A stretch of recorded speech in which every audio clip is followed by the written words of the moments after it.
Hey, welcome back to Winning the Losing Fight.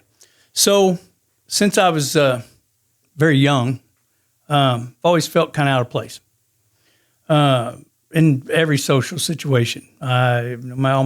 Almost every room that I have been in, I felt as though I didn't belong there. And I think it stems from being tormented, probably as a kid in certain situations. One, being a foster kid. Two, when I wasn't in foster care, I wasn't very well kept. Didn't have a parent that made me bathe, and we were super poor, and my clothes were dirty and had holes, and it's the same old story. So, and kids can be mean. So I kind of always felt like an outcast, and I think I'm still trying to shake it. I think I'm a lot closer than I was, and I mean, I'm 57 years old. So, I've been walking around on this planet for a little while. And, but the thing is, and the thing that I want to talk about is that feeling never really stopped me from going after the things that I wanted to do. So even, the fear of failure didn't stop me. So the ridicule I could deal with, and the failure too, because I mean, how do you know what you can and can't do until you try? So, but anyway, no matter what I did, I felt awkward. It was surprised a lot of people, when I became a police officer. And for a long time, I felt out of place there because, quite honestly, when I was young, I was on the other side of things, and I didn't want to come in contact with the police. But I did several times, mostly for truancy and being out past curfew and things of that nature. But still, shocked a lot of people, and I felt odd being around other police officers in the beginning. I got used to it, but still. From that scenario to, the world of martial arts and, being around these big time, high ranking black belts and things of that nature was always intimidating to me, and I always felt inferior. And I guess been that way most of my life. I guess what I'm really here to talk about is that and facing that stuff. So it seems like that subconsciously I kept always putting myself in situations where I had to deal with this stuff. And then, as life goes on and maturity happens, as you age, I started purposely putting myself in these situations, that there's no way that I'm not going to walk through any door just because of who may be on the other side, how small they may make me feel, how much I feel like I don't belong to be in their company. They're going to have to look at me anyway. I really started to feel like take it more as a challenge, and that and actually would get angry in that, well, how dare them make me feel this way, And so I think through developing that type of an attitude towards it is how, I've been able to accomplish as much as I have.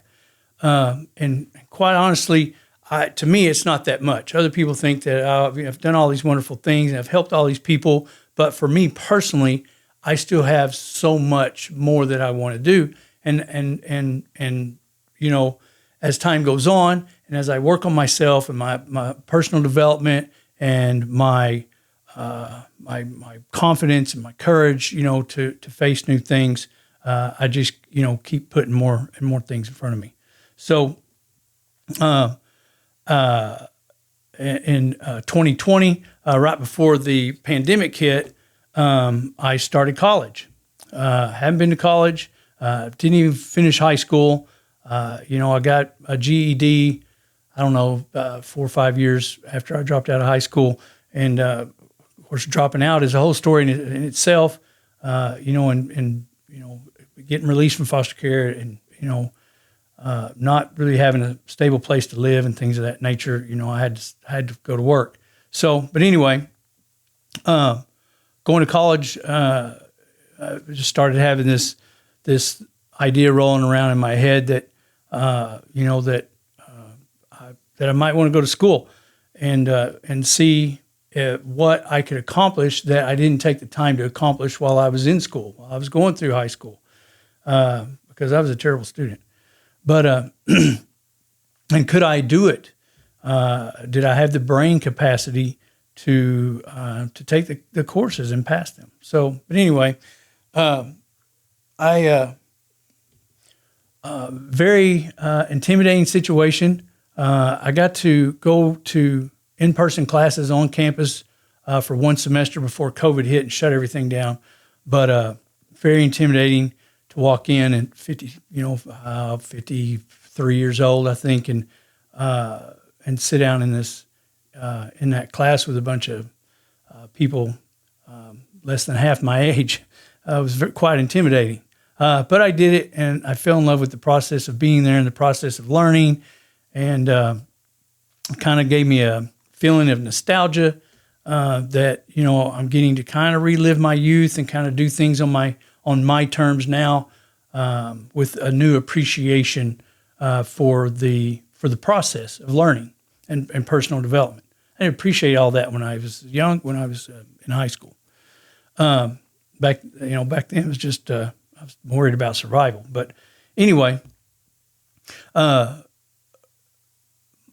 point is this: is that if you're listening, watching this on YouTube, and school is something that you want to do, you should absolutely do it. I don't care how old you are. You see stories all the time on the news and on social media, 70, 80, 90-year-olds getting their degree.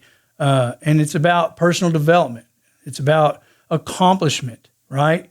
It doesn't necessarily always have to be about the degree itself or what you're going to do with it. I don't what I'm going to do. I'm a history major with an English minor. History is just always something that I have always loved.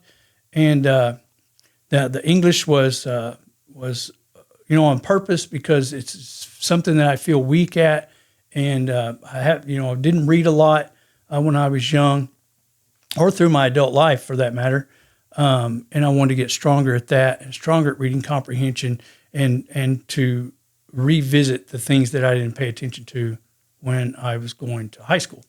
So, and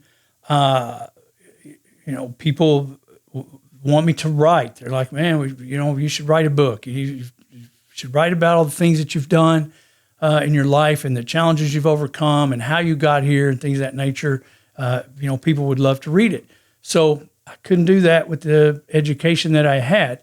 So I had to go to school, and that's why I'm there. So, but one thing I want to talk about in this decision to go to school is I saw a meme on social media yesterday or the day before, and it's a two-sided meme. On one side, it has this young man who's sitting at his head in his hands. He's got this degree. He's $100,000. It's showing that he's $100,000 in student loan debt, and he can't find a job. And on the other side, it shows a tradesman, electrician or HVAC or something.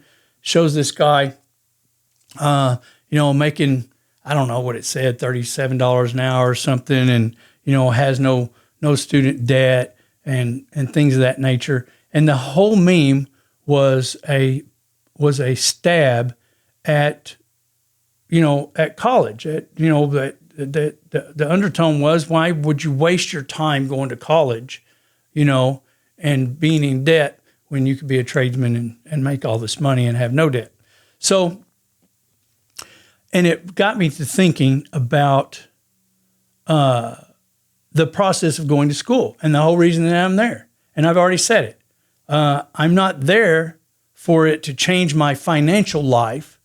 I'm there for it to change me personally, right? As a personal challenge to myself. Well, can I do it? Can I accomplish it? Can I excel at it? It's an experience that I didn't get to have when I was younger. And quite honestly, I think that I probably have more appreciation for the process at this age than I would have had I gone right out of high school, And I don't know, had I had the opportunity to go, if it would have been this big, magnanimous, life-changing event for me. I don't know. I think that sometimes our paths are laid out for us, and I fell into, martial arts and law enforcement. So law enforcement was kind of something I had been interested in from when I was a kid. The martial arts thing, what kid back in my generation didn't grow up watching Bruce Lee and Chuck Norris and want to do karate? So, once I got out on my own, and it was something I could do, it's something I got into. So, and I've had a long career in martial arts. So, if you've seen my last episode, I talked about that a little bit, but anyway, so school just wasn't in the cards for me back then. So, but anyway, I just hope that if you're listening to this or if you're watching this on our YouTube channel, if you're a tradesman, bless you. I appreciate you. The world needs all of you. I've had some, jobs like that. I've been a welding inspector. I've been on the end of a grinder and a wire brush, and had some hot, dirty, very physical jobs in my life. I've run machines in a factory, stamping out steel parts, and I've done jobs like that. It's just not where I wanted to stay. I didn't have I didn't have someone around me that was an electrician that guided me into electrical work, or no one around me, working oil fields that would get me into the oil business, or working rigs and things of that nature. That my life just didn't go that way. So, if you're a tradesman, I commend you. I have friends that are electricians. You got to be smart, especially if you're going to get your own contractor's license and run your own company. From what I understand, those tests are pretty hard. So, but still, we can't knock each other for trying to better ourselves in whatever fashion that fits us and fits our personality. And what we feel is going to help us the most. It's not always financial. Like I said, me being in school, one, I didn't think I'd survive this long, but I'm in my senior academic year, and I'll graduate in May of 25, provided nothing major happens and I fail a course or something. But I think I'm on the right track. So I have a pretty good GPA and I'm doing okay. So, and even being on campus, I've purposely back to putting myself into tough situations. I'm working as an intern at the school and having to get up in front of people and speak and things of that nature, which is way outside, what I would have done in high school. As a matter of fact, I think I was asked in a speech class or an English class one day to stand up and speak for, some 10, 20 seconds or something like that. And I was like, I'm not getting up. Just give me a 0, and everybody laughed, and then that was it. I was done. So, really push myself outside my own boundaries so that I can grow as a person. So I hope that, whatever it is that you need to do to work on your own personal development, find things that help you personally. It's not something that, that you need to show everybody else that you could do it, although that is nice. It is nice to, they do say success is the best revenge, and success doesn't always mean monetarily, So is nice, but still, you have to do things for you personally. Things that move you, things that make you proud to be who you are, things that make you a better person than you were yesterday, right? And again, that's a very broad term, because better how? Better inside, better in our hearts, better in our minds, smarter, more giving, more courteous to other people. I don't know, so you just have to find your own thing. So, and if you're like me, and if you've come through situations that just make it super hard for you, especially in social environments, there's no way to beat it but to just get in there and do it. And I've learned how early on to just kind of put myself inside this imaginary bubble and get through my day one day at a time. If I survive today, I'll go back and I'll do it again tomorrow, even knowing that I'm going to have to face these same feelings again. And my wife will tell you that some days I have very, very bad anxiety for what that I'm about to face, but I can't shy away from it. I just can't. As a matter of fact, the more it intimidates me, the more it angers me, and I'm offended that it's making me feel that way. And so now I don't have a choice. Now there's a vendetta, and now I have to go do it. So I hope you can find mechanisms to motivate yourself to get, to do the things that you want to do, whether it's trade school or college or whatever.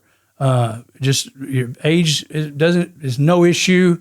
If you have people in your life that support you and that push you to excel, you can do it. If you don't have people like that in your life, you need to find some. And if you have negative people that want to keep you down and keep you, at a level you don't want to be at, you need to kind of push those people out of the way and step on up and do what you need to do to enjoy your life. We only get to ride this thing one time. So, and I said a long time ago that, I'm going to ride it till the wheels fall off. So, and that's what I plan to do. I hope you do too. So thanks for listening. I will have a great week, and I'll see you back here next time. Bye.